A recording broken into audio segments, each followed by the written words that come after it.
Dedim ilahi, necə başlayım? Dedi mənim adımla başla. Dedim ilahi, necə sakitləşim? Dedi məni yad etməklə sakitləş.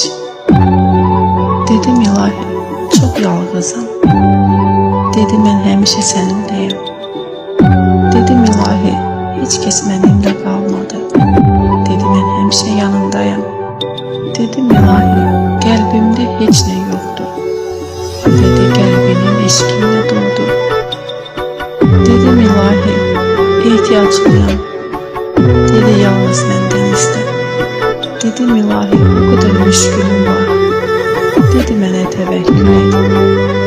Dedim ilahi, elə hiss edirəm ki, səndən uzaq düşmüşəm. Dedi amadan sənə yaxın olan mənəm. Dedim ilahi, arzularımla neyləyim? Dedi çalış ümidini məndən üzmə.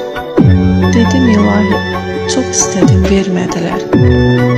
Dedi məndən istə, az istəsən də çox verərəm. Dedim ilahi, mən sevdim, amma məni sevmədilər.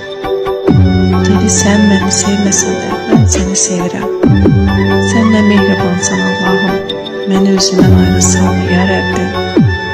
Səni sevirəm Allahım.